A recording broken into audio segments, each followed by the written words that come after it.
Hi everyone, in this video I'd like to share with you a great sharp 4 diminished lick that I stole from Jimmy Bryant that you can hear in his playing as well as players like Rory Nichols, Tiny Moore, and Red Volkart. So if we're in the key of A, our 4 chord is a D, and then the sharp 4 diminished is that D sharp diminished chord. Now I'll make a separate video kind of highlighting diminished chords more in lines and getting into kind of the nuts and bolts of that.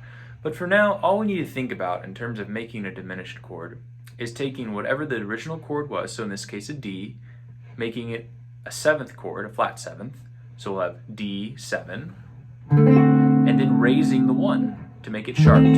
So we have D sharp now. So D sharp diminished 7. And all we're going to do in terms of making that our arpeggio is take your normal D7 arpeggio, D, F sharp, A, C, D, F sharp, A, C. Those are the 4 notes that make up the chord. And then we're just going to raise that 1. So now it's going to be D sharp, F sharp, A, C, D sharp, F sharp, A, C.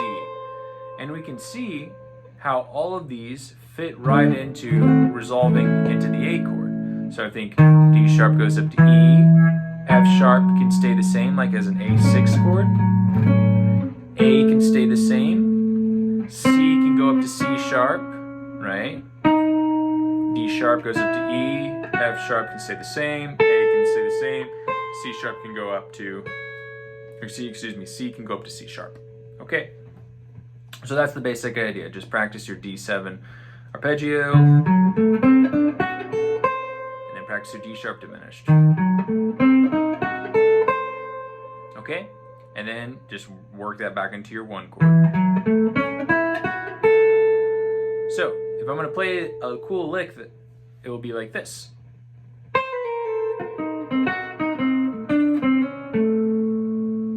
Again.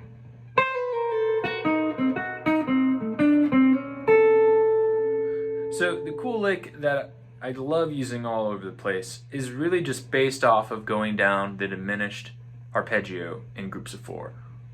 1, 2, 3, 4, 1, 2, 3, 4. So I'm starting on my C and doing this kind of a pull off all the way down to the A, right? So I'm filling in the gaps there and then going A, F sharp, D sharp, C, then going up 2 more notes to the F sharp, going up 2 more notes to the D sharp, right? And you can keep going as long as you want, depending on how much time you have. So really, it's just this little kind of embellishment, and then just down, right, the arpeggio. All right. So whenever you're putting that into like the melody, if I'm going,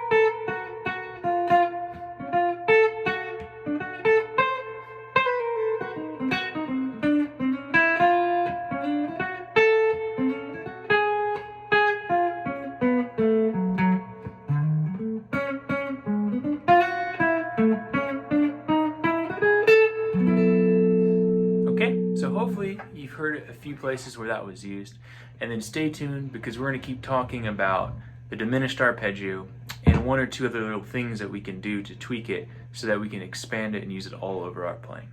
See you in the next lesson.